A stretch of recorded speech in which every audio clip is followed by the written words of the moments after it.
एक समय की बात है, वाराणसी नगरी में एक धनवान राजा रहता था।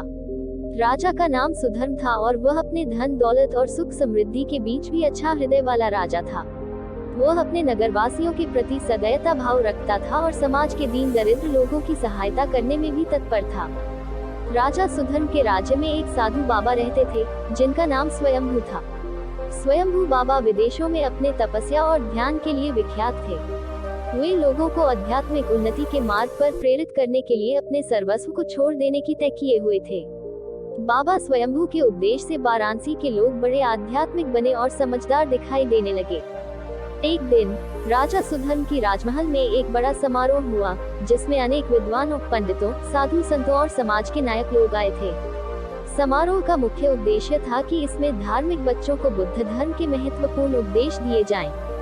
समारोह में स्वयंभू बाबा भी बुलाए गए थे, क्योंकि राजा और उनके मंत्री भी उनके उपदेश से बहुत प्रभावित थे।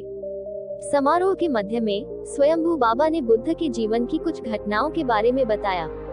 उन्होंने बताया कि बुद्ध एक धनवान राजकुमार थे, जिन्हें अपनी जिंदगी के सारे सुख और समृद्धि के बावजूद भी आध्यात्मिक विचारों से भरी थ्योरियों और प्रश्नों के लिए रुचि थी। उन्हें समाज के संघर्षों के साथ साथ मृत्यु के बारे में भी चिंता थी।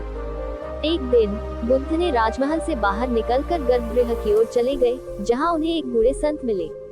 उस संत ने बुद्ध के समक्ष अपनी अमरता की अलौकिक दृष्टि से बातचीत की और बुद्ध को समस्याओं से मुक्ति पाने के लिए आत्मसमर्पण का मार्ग बताया। बुद्ध ने उस वृद्ध संत के शिष्य बनने का निर्णय किया और उन्होंने समाज के भविष्य की खोज करने के लिए ध्यान और तपस्या में लग जाने का संकल्प किया। बाबा स्वयंभू की यह कथा सभी लोगों को गहरे रूप से प्रभावित कर गई।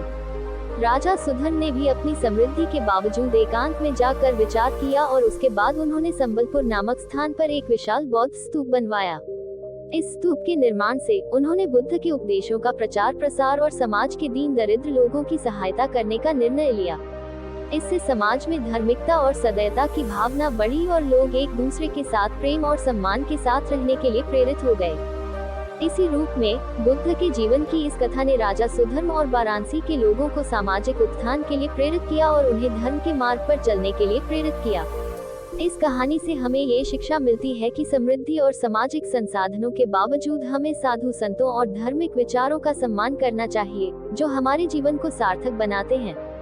ये हमें सामाजिक भावनाओं और उत्थान के लिए प्रेरित करता है।